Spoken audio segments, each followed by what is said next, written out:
views expressed on this program are those of the hosts, guests, and callers, and are not necessarily those of this station, its management, or other advertisers. You're listening to Transformation Talk Radio.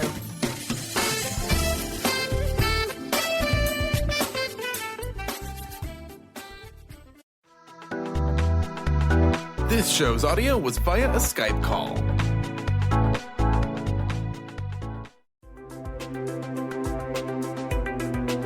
Welcome to Knowledge Book Radio with Marge Potasic. Marge was searching for the purpose of her life and the truth that would tie everything together to make sense of what was taught and what was happening on our planet, the fire that was creating all the smoke. Through many experiences, she was finally led to the knowledge book that provided all the answers. Marge is now talking about this gift to humanity on Knowledge Book Radio, so all can be united in peace, love, and harmony. This live call-in show at 1-800-930-2819 is amazing. So get ready to hear about the knowledge book. Here's your host, Marge Potasic.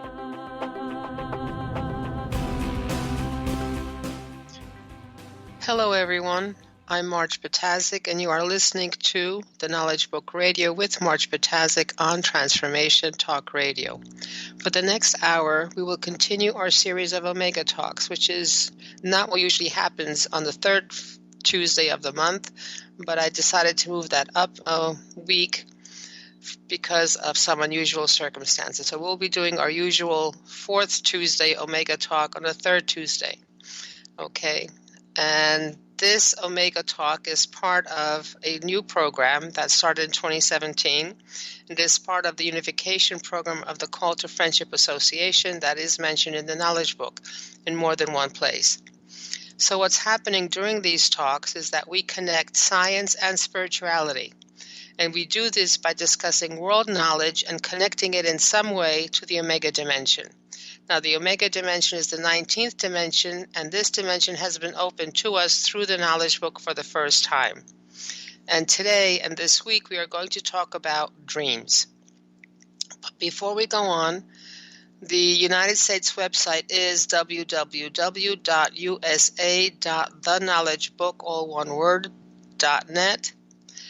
Turkish website is www.dkb.davidkiteboy-mevlana.org.tr. My telephone number, cell phone number for texting or emailing is 973-787-7035. My email address, again, for information about questions or suggestions for topics to be covered or any kind of reactions that you may have, is mmjp99@gmail.com, and that's Mary John Peter 99@gmail.com. The Call to Friendship website, since we're doing this as part of that program, is www.calltofriendship.org, all one word. And there's interesting information about the purpose of this association and what it does and how it does it. And again, please do text me or email me with any questions that arise from today's topic or from any other of the previous shows that we've been covering. Or you have suggestions for any future shows, they are more than welcome. Okay, so we're going to delve right into dreams. Now, dreams, I have several questions. Number one, what are dreams? What happens during the dream? And it is common world knowledge that everyone, except those individuals who have certain specific sleep disorders, we all dream. In fact, some experts in this realm basically say that the reason why we actually sleep is that so that we can dream.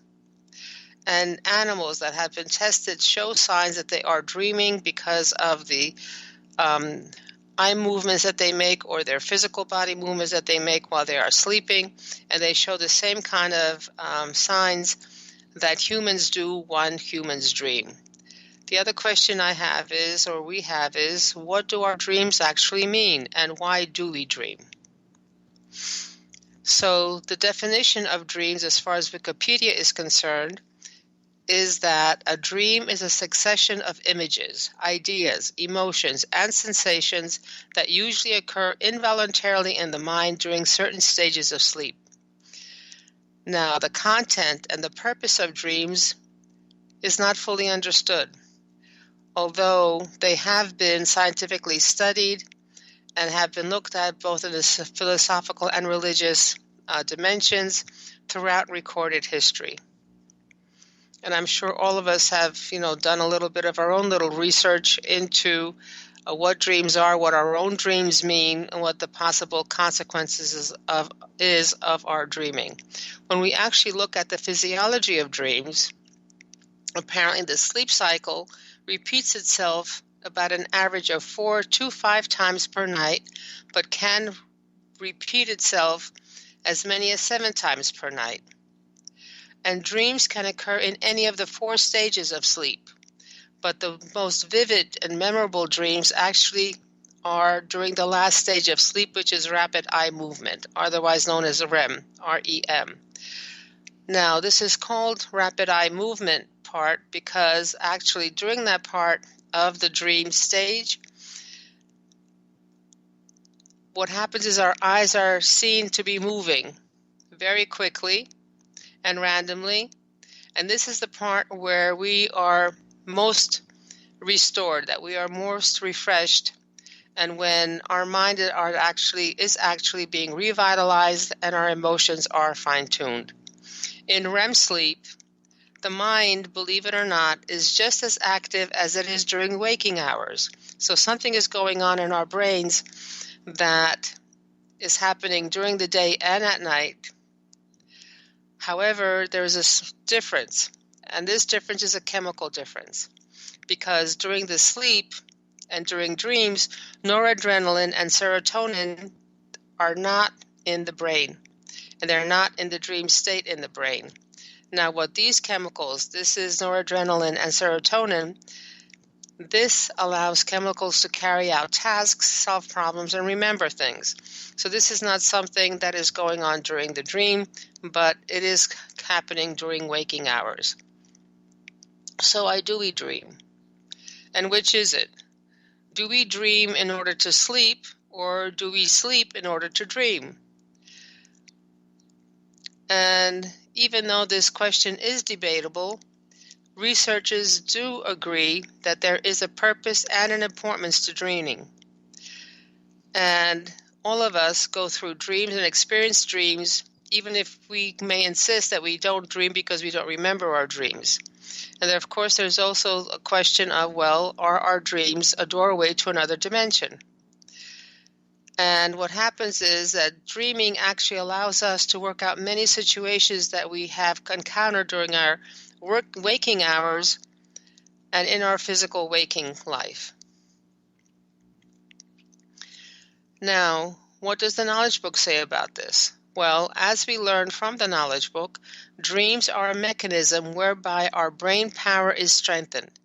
And what happens is that the greater our brain power is, the greater are the energies and the higher are the energies that are able to be distributed to our cells in our body, and therefore the stronger and the healthier we become. And just like in the world dimension, every event that we go through in dreams becomes a means of our evolution and gradual increase in knowledge, energies, and frequencies.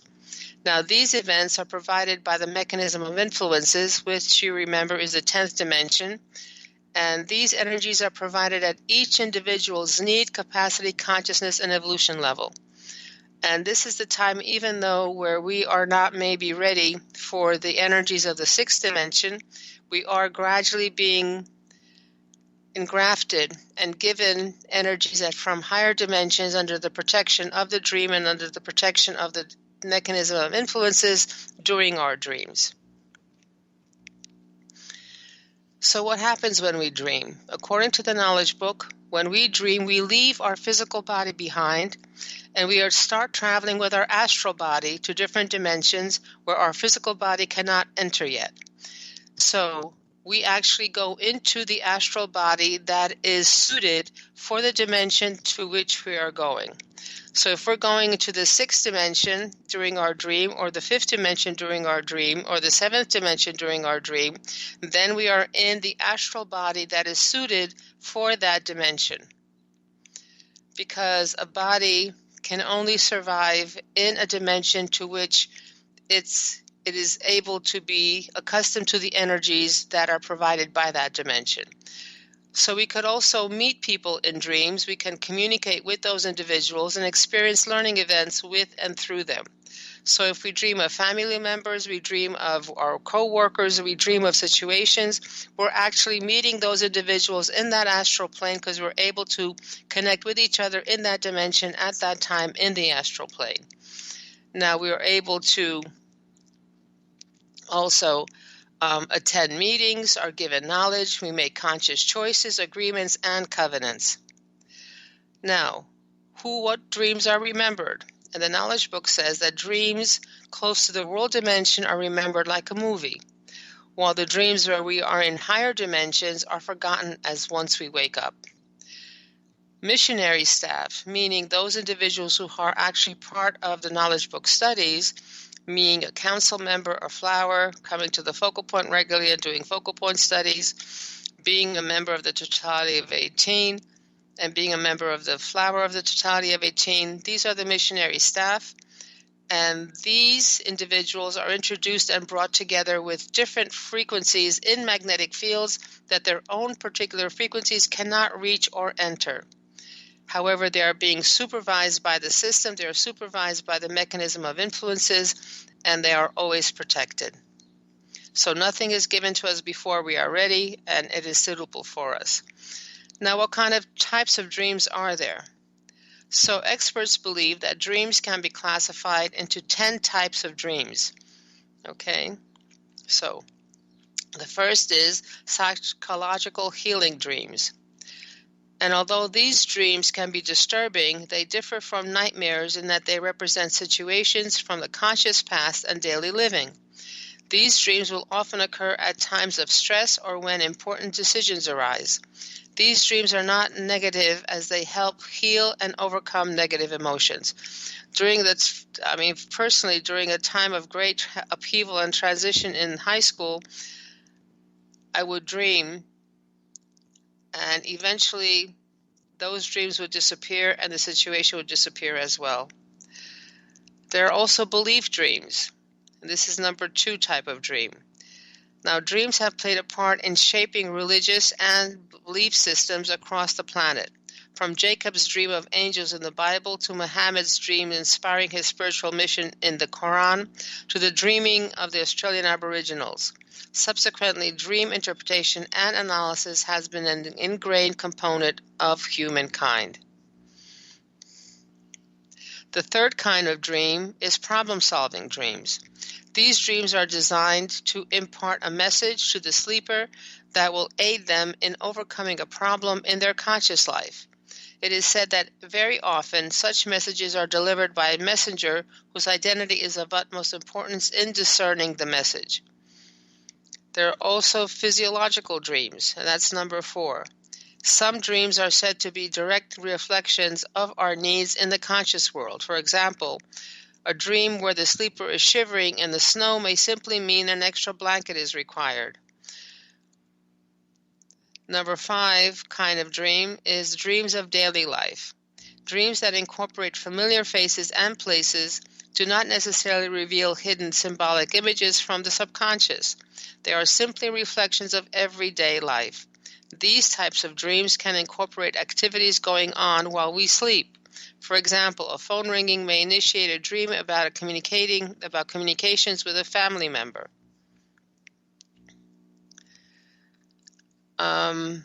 Number 6 type of dream. Some dreams reveal the dark side of our personality.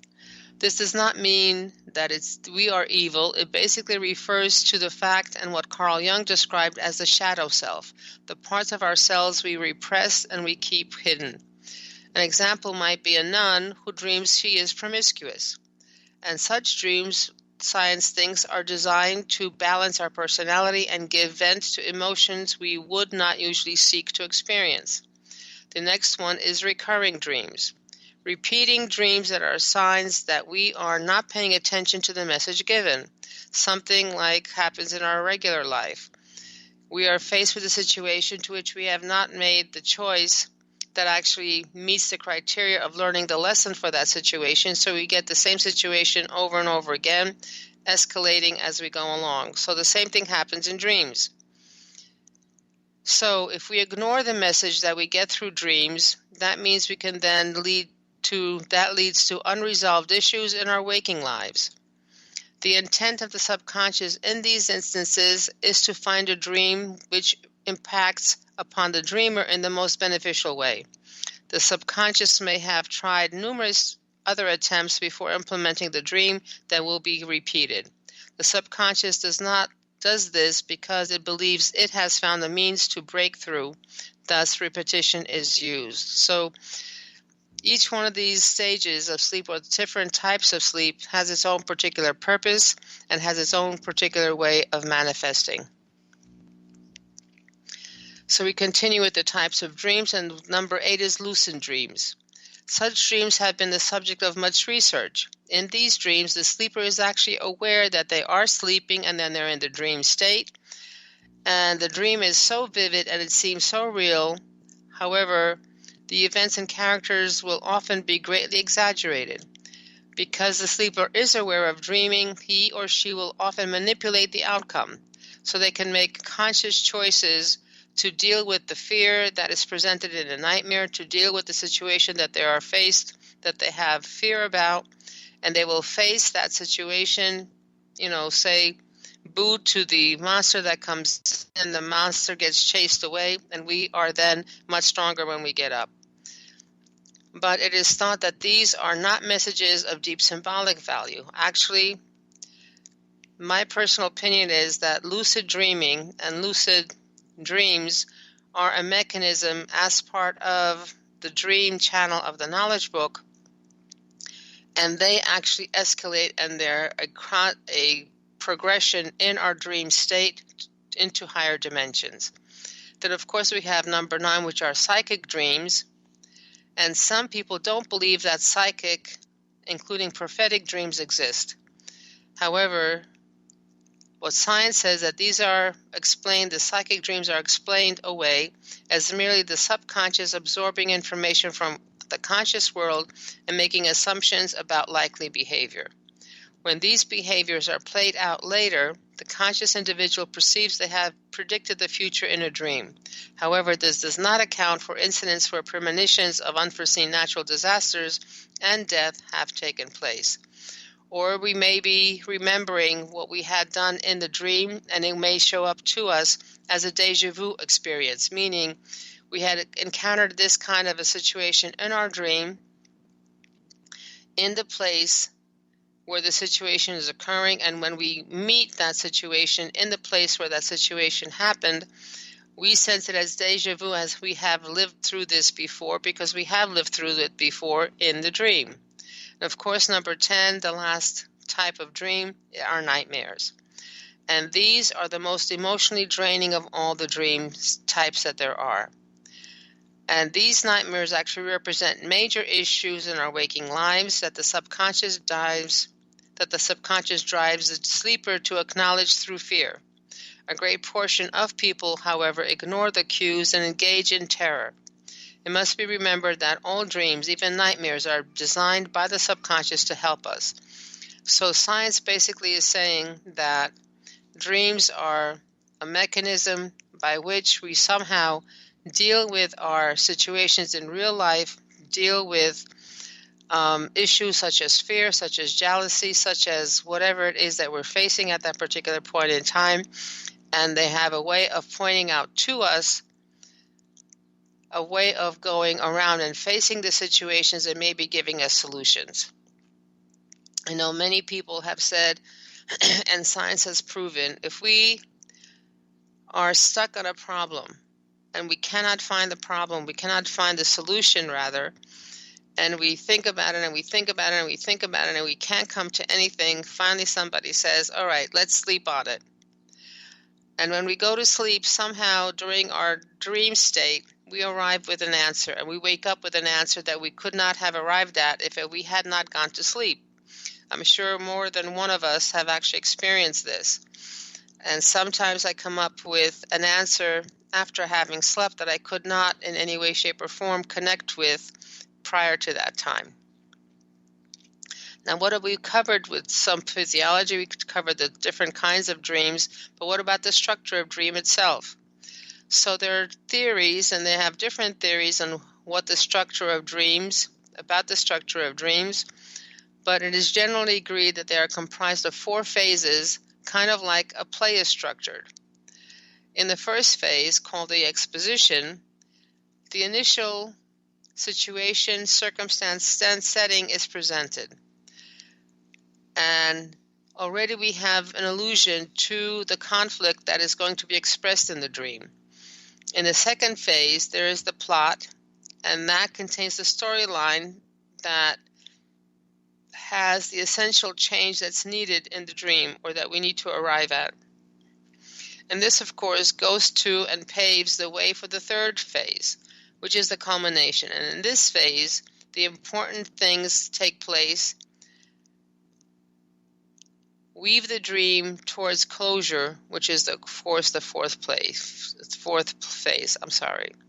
So there's a specific dream structure that we go through, and again, it's like a play. First, when a play starts, when a story starts, they have to give you the setting, who the characters are, where the characters are, what they're doing, basic outline. Any TV show, any movie, any book actually gives you the exposition initially. Then the plot is introduced, the situation is introduced, and then, of course, the culmination, the end, and the climax, or the end, the moral of the whole dream is given. Now, the history of dreams. Now, the earliest records of the life of man show that dreams have always been regarded as important. The ancient Egyptians believed that dreams were messages from the gods, and 1,300 years before Christ produced the earliest dream book with over 200 of these messages. Egyptian dream interpreters believed in the theory of opposites, that to dream of death, for example, was an omen for a long life.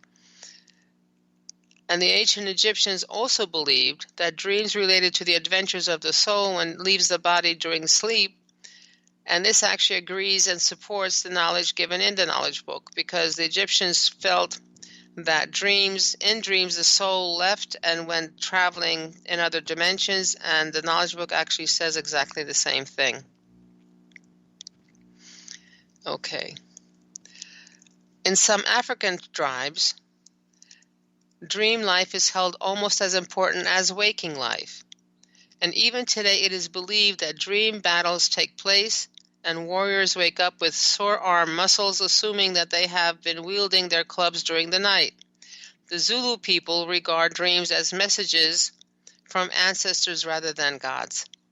And actually, many have been the days when I would wake up more tired than when I went to sleep, because something was going on. I was doing something in the dream that included my body, physical body. Now, the American Indians have always regarded dreams as very important.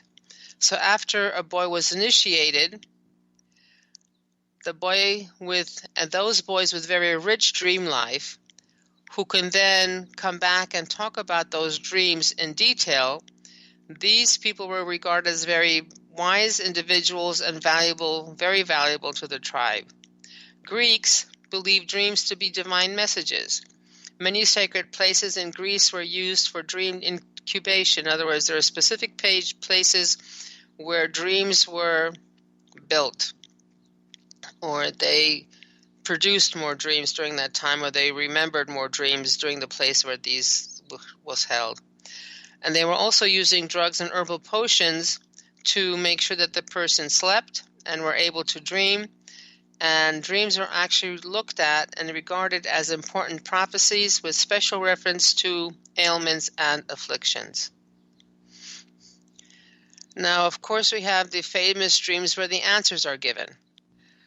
We know now that the benzene molecule is actually a circular molecule, and the discoverer of the benzene molecule being in circular form was Friedrich August Kekulé von Stradonitz, and he was a very remarkable figure in the history of chemistry, specifically organic chemistry.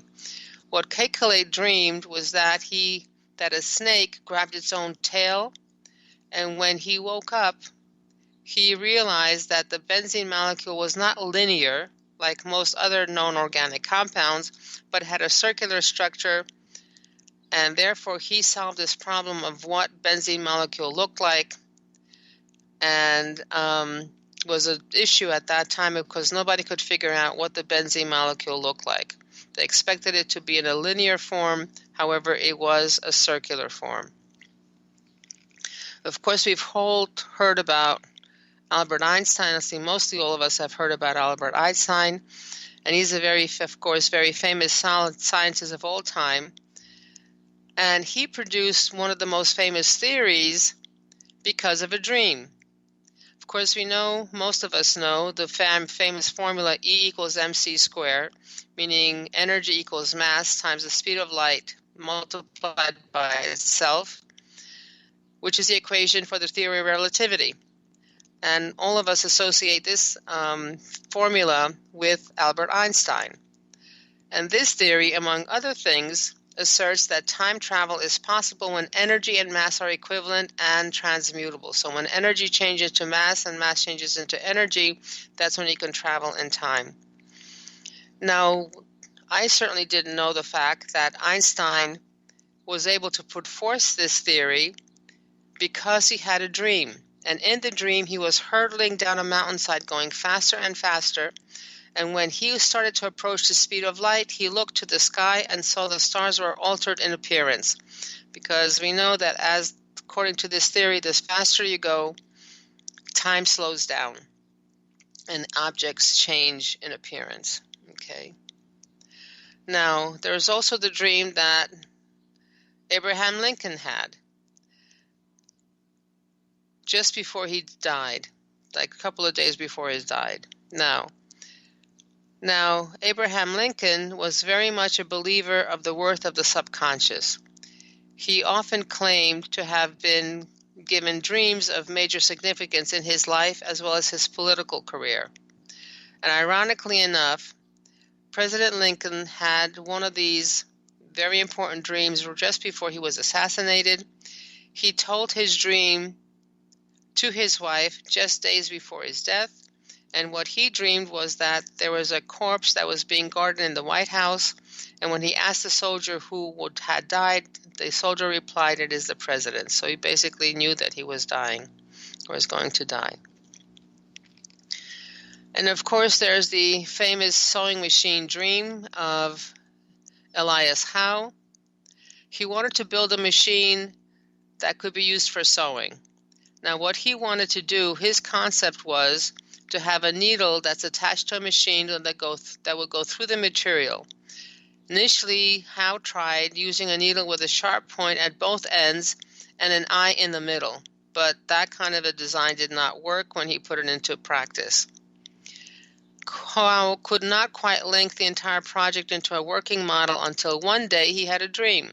And in the dream, Howe saw himself being taken prisoner by a group of savages. He watched as these men danced around him with spears and noticed that each native spear had a hole near the top. So this what gave him the answer. When he woke up, he instantly recognized that the dream had solved his own problem, because when the hole is placed in the needle at the bottom or at one end, and at the tip of the needle, the thread could be caught after piercing the material, and he set about instantly to change the design of his machine, and he was able to implement that design successfully. So now we have the sewing machine that is able to sew fabrics.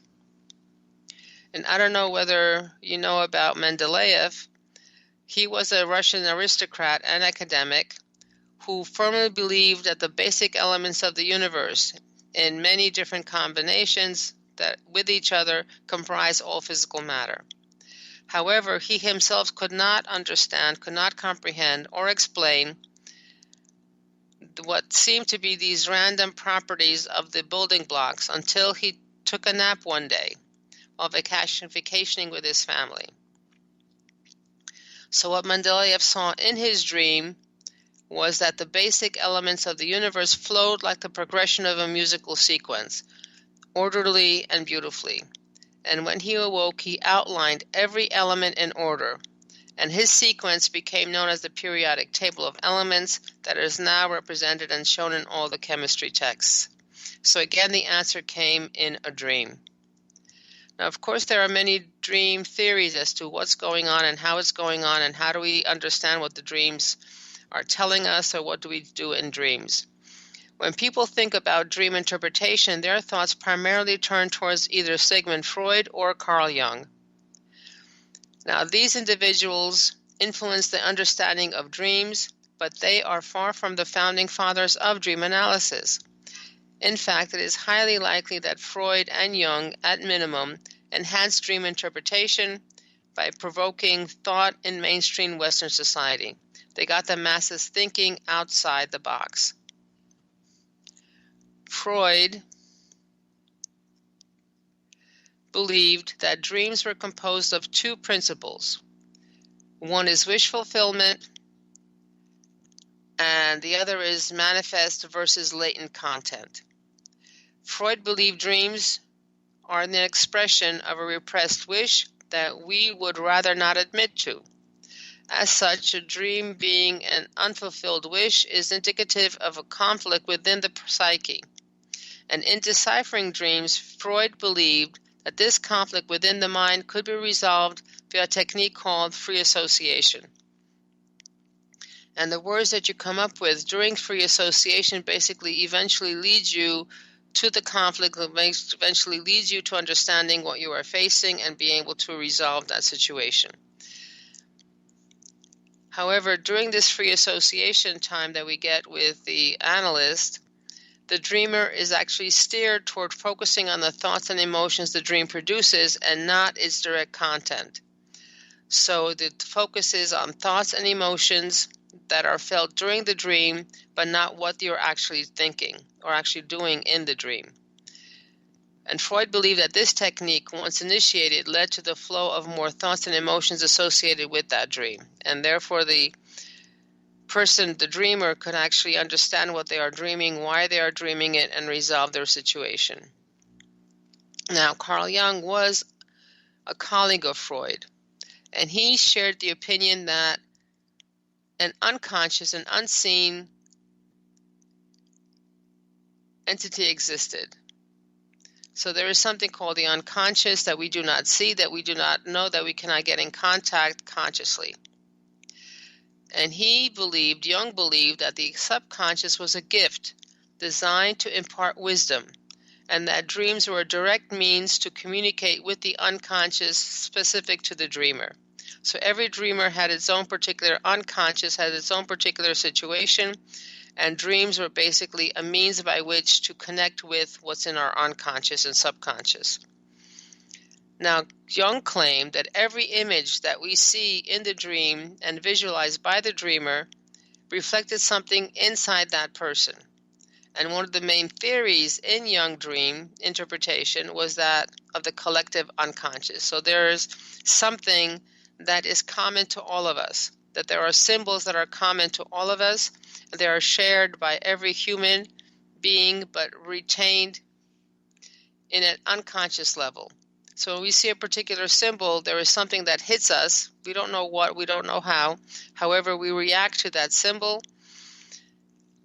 And these symbols of the collective unconscious are provided to humans via the process of dreaming across generations and cultures. So our access to our subconscious is actually through dreams. And therefore, dreams are a mechanism through which we connect with our subconscious, deal with situations in our subconscious, and bring them up to the fore, and then we can deal with it consciously if we remember the dream. And Jung believed the value of myths was highly significant within the dream state, in that these tales arose from the collective unconscious. So myths, or the symbolism of myths, basically led us as humans as to be able to understand each other. What about the content of the dreams? So some say that the actual state of dreaming is physiological or physical, but the content of the dream is psychological. So in other words, we physically dream, however, what we dream depends on our psychology, on what our current situation is. Dreams are thought to be the product of the dreamer's unconscious mind in collaboration with the conscious experience. So something that we go through during life, experience that we go through during life, may have triggered something in our subconscious, and through the dream state, we are able then to deal with that subconscious that was hit and brought to the conscious level. And images that we see in our dreams are basically symbols. They don't represent actual beings or actual things, but they are symbols for something else. And these symbols that we see are basically personal, and they represent that individual's waking life. So what we see in dreams is a reflection of our current life. But some images are not the result of the individual's personal knowledge base. They are called archetypal images. So some symbols go across different nationalities, go across different states, and are closer in line with what Carl Jung experiences. And archetypal images, as far as Carl Jung is concerned, are explained that they are images that are from the collective knowledge of all mankind, rather than from an individual knowledge base. The images are a sort of timeless database of symbols that mankind is able to recognize throughout the time periods, all time periods. And an archetype is not a specific image or motif, but variations of the images and motifs that are found in mythology. So the stories and the myths that we know about are basically a culmination or a collection of all the various subtypes and archetypes that are in each individual.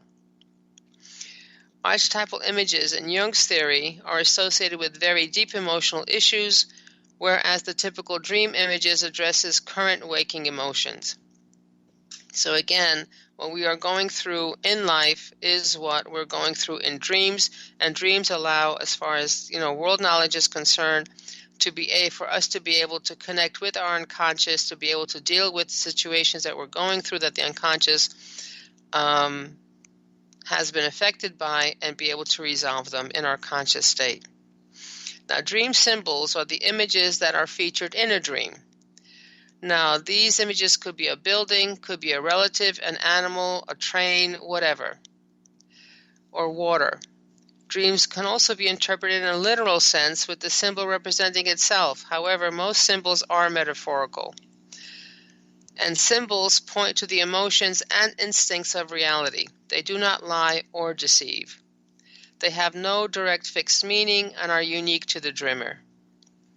So a symbol can only be interpreted by the person who's actually dreaming it, because it is meaningful only because it is connected to their own subconscious. Now, did you know there are some interesting things about dreams?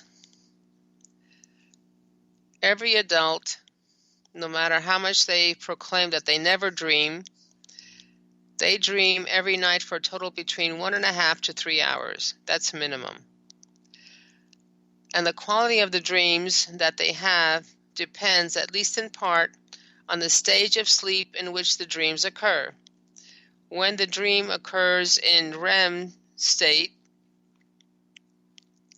then they tend to be more bizarre and detailed and have a storyline. However, dreams in stages 1 and 2 are simpler and shorter.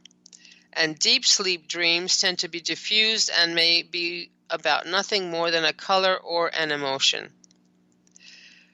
Now, people who are born blind have no visual imagery in their dreams, but what they do experience is a higher sense of taste, touch, and smell.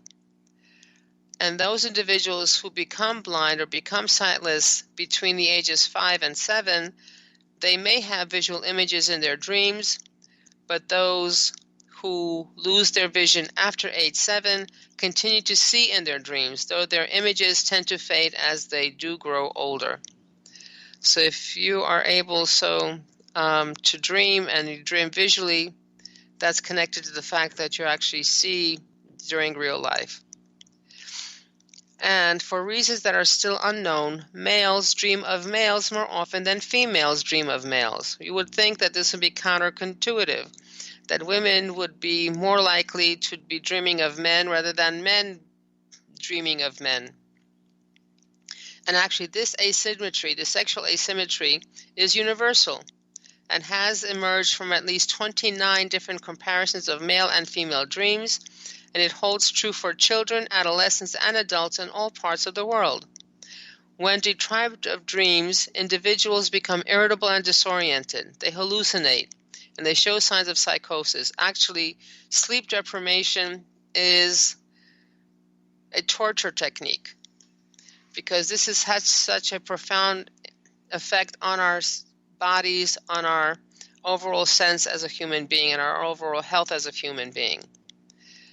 However, if you have been sleep deprived and dream deprived for a while, then the first time you're able to get some sleep, that sleep will have an excessive amount of dreaming.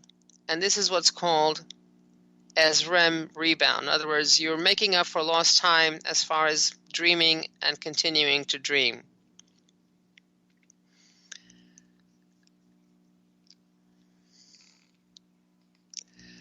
There is also some other things. Research shows that dreams once thought to only occur during REM sleep also occur, but to a lesser extent, in non-REM sleep as well, suggesting that we may be engaged in dreams that the entire time we are asleep. So we may be going through different phases or different stages, however, we may be dreaming throughout the entire time that we are asleep. And there are certain type of eye movements during REM sleep that corresponds to specific movements in dreams. And this suggests that at least a part of the dreaming process is analogous to watching TV. In other words, we are seeing something projected on a screen, and we can see it as a movie or something that we are watching. Researchers think that, apart from dolphins, all mammals dream. And by the time that we die, most of us will have spent a quarter of a century asleep. That's 25 years, of which 6 years or more will have been spent dreaming, or maybe all of which have been spent dreaming, based on the fact that some people think that you dream the entire time that you are asleep. However, almost all of the dreams are forgotten once we wake up. So some other facts did you know? Modern studies show that children have more animal dreams than adults. The animal figures that occurred most frequently are dogs, horses, cats, snakes, bears, lions, and mythical creatures or monsters. The average person has about 1,460 dreams a year, and that's about 4 per night. Falling dreams typically occur at the beginning of the night in stage 1 sleep, and these dreams are usually accompanied by muscle spasms called myoclonic jerks and are common in many mammals as well.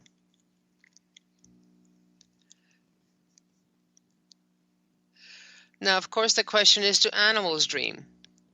Have you ever seen or have you ever been watching a dog or a cat sleeping?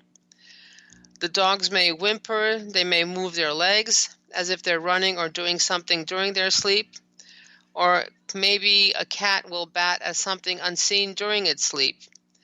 And since the 1950s, scientists have found some convincing, though indirect, evidence that many other mammals and birds do dream. And after identifying REM sleep in humans, scientists also began to study it in animals.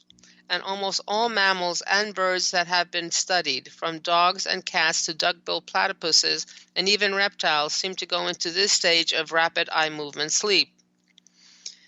When they actually study the patterns of electrical activity in the mammals' brains during the stage that's similar to humans, so it seems as though cats and mammals dream just like humans' dreams. And the inference, of course, is because we don't know for sure, because the animals don't physically tell us and describe what they are dreaming. We can only guess at the fact that if they have similar brain electrical signals firing and similar movements as far as eyes are concerned, that means that they are inferring the animals are dreaming as well. So animals do dream, but the jury is still out, as science has not proven it to its own satisfaction. However, as far as the knowledge book is concerned, even trees dream of their former lives after they've become furniture, and they can communicate with each other in dreams just like humans. Now, of course, the tree can't move. The tree is not considered by most people to be a conscious entity. However, they do dream as per the knowledge book. And as explained in the knowledge book, everything has an evolution plan, and everything is on the way of becoming human. So everything from quote-unquote lowest to the quote-unquote highest inanimate and animate energy form has its own particular evolution plan, and dreams are an integral part of this plan. Dreams are a means of experiencing events, of learning, of formulating agreements, traveling to other dimensions, and being engrafted with higher energies and knowledge. Dreams are the mechanism by which the energy forms astral bodies travel to higher dimensions that their physical body cannot withstand, and therefore become engrafted and readied for their physical body to go to the next dimension. And although humans deem dreams to be important, however, in this world dimension that is considered real, so basically what we consider normal is that the dreams are an illusion, that the dreams are unreal, that the dreams are just out there, and the only real thing is our reality once we wake up. But during the dream state, we are capable of connecting with different dimensions and magnetic fields, and we are actually able to access, use, and absorb energies, frequencies, and knowledge from these dimensions. And that actually our dream state, where we can travel from the dimension to dimension and be able to pick up knowledge, energy from every dimension, that's the normal state of the human. And the entire purpose while we're going through this evolution plan, while have been going through the evolution plan for the past at least 6,000 years and more, is for us to be able to be consciously able to connect to the universal dimension, to connect to the infinite awareness while we are awake and able to travel to whatever dimension we want to get the knowledge that we need and energy we need at that particular point in time. So the goal of the human evolution plan is to be able to connect to all dimensions, infinite awareness, while awake by being connected to the universal channel, therefore achieving salvation and entry to advanced dimensions. And at the beginning, we had asked certain questions, and basically we asked what are dreams and who dreams and what do dreams mean and why we dream. So here are some answers based on the knowledge book. What are dreams? Dreams are a mechanism, an integral part of the mechanism of influences and the evolutionary plan, whereby an energy form's brain power is increased and it is able to enter frequencies and magnetic fields inaccessible to it. And its current state of consciousness evolution level is under supervision and protection. Now, dreams per se, when you look at the glossary in the knowledge book, are not defined. However, this is a definition that you can infer by reading whatever is written about dreams in the knowledge book.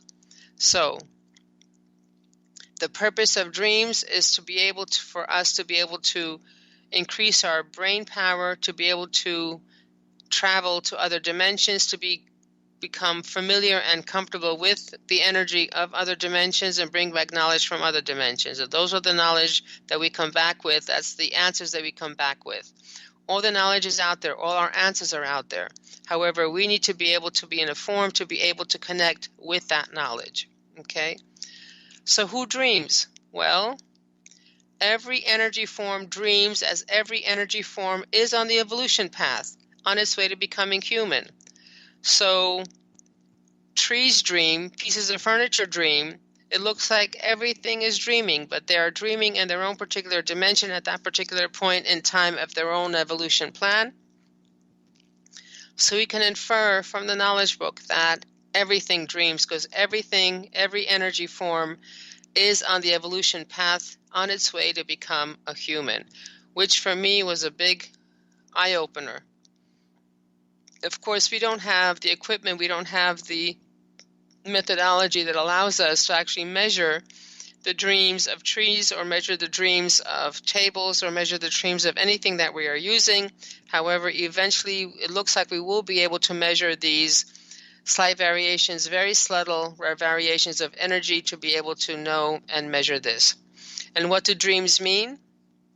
Basically, those individuals who remember their dreams means that those individuals were dreaming close to the world dimension. However, they are not able to remember, or they cannot remember, because those dreams are erased, those dreams that they have in higher dimensions. So if you are a missionary, meaning you are a council member, a flower, person who comes and does the focal point studies, totality of 18 member, or any of the programs that are associated, or the studies that are associated with the knowledge book, and you're part of the knowledge book studies, then if you remember your dreams, then we can infer that we are still close to the world dimension. However, if we don't remember our dreams, that means that we are being supervised, we are being taught, and we are on the right path, and most likely we are connected to the universal channel and not the world channel. So in terms of interpreting our dreams, maybe the content will give us an answer, or maybe the content will be able to discern for us what we're supposed to do. However, the very fact that we remember our dreams means that those dreams are close to the world dimension, so we're not at the higher dimension that we're supposed to be at. And we are most likely connected to the world dimension and not the protective dimension of the knowledge book, which is the AS61 dimension, okay? And those individuals who go by their dreams, meaning they see them as symbols, they see them as providing guidance on what decisions to make. Again, this points to the fact that their world channels are open, but the universal channels are closed. And why do we dream? Since all energy forms are under the evolution plan, and humans are currently on the evolution plan to become genuine humans, to enter the advanced dimensions, so this is the reason why we dream. And dreams, just like the knowledge book studies, are a perfectly designed plan for us to attain our goal and enter the path of light. So what are dreams? Dreams, again, are a mechanism by which that energy form is able to go to dimensions that they are currently unable to access in their physical form. They currently are not able to access energy, knowledge, and frequencies from other dimensions that in their physical form. So dreams allow them to go to those higher dimensions, whatever those dimensions are, and bring back whatever they need and habituate them to energies that they need to be habituated to. So dreams are an integral part of our lives. They are a means by which we go through our evolution that allows us to maybe tap into our subconscious, tap into our unknown and unresolved issues, and we experience what we experience during the dream reflects and is connected to our real life dimension, meaning what we consider to be real, which is the world dimension, which of course, if you read the knowledge book, is not the real dimension, because our real dimension is in the invisible realm.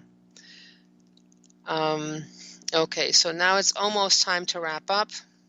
It's been a long one, so again, I'd like to go over our conclusion and the answers to the questions that we had posed at the beginning of this topic. So what are dreams? Again, dreams are a mechanism, and that mechanism is an integral part of the mechanism of influences, which is, of course, the 10th dimension, part of the lordly order, and part of the evolutionary plan.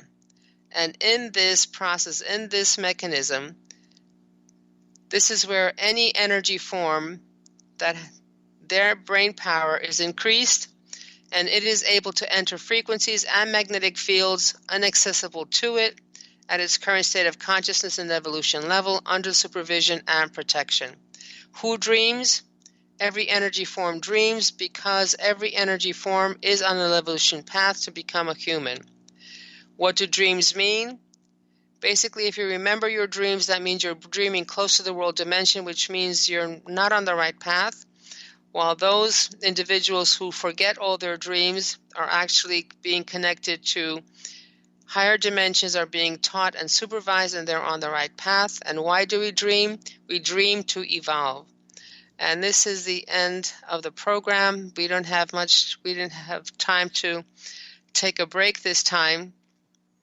So you've been listening to the Knowledge Book Radio with Marge Patazik, and our website is www.usa.theknowledgebook.net. Number for topics and questions is 973-787-7035. And we will see you next week. Take care. Bye-bye. You've been listening to Knowledge Book Radio with Marge Patazik. Marge was led to the Knowledge Book, a gift to humanity, and its time of transition to the Golden Age that provided the truth and energies and frequencies. Now, she shares information from and answers questions about the Knowledge Book with you each Tuesday at 1 p.m. Pacific, 4 p.m. Eastern on TransformationTalkRadio.com. For more information, visit Marge at usa.theknowledgebook.net.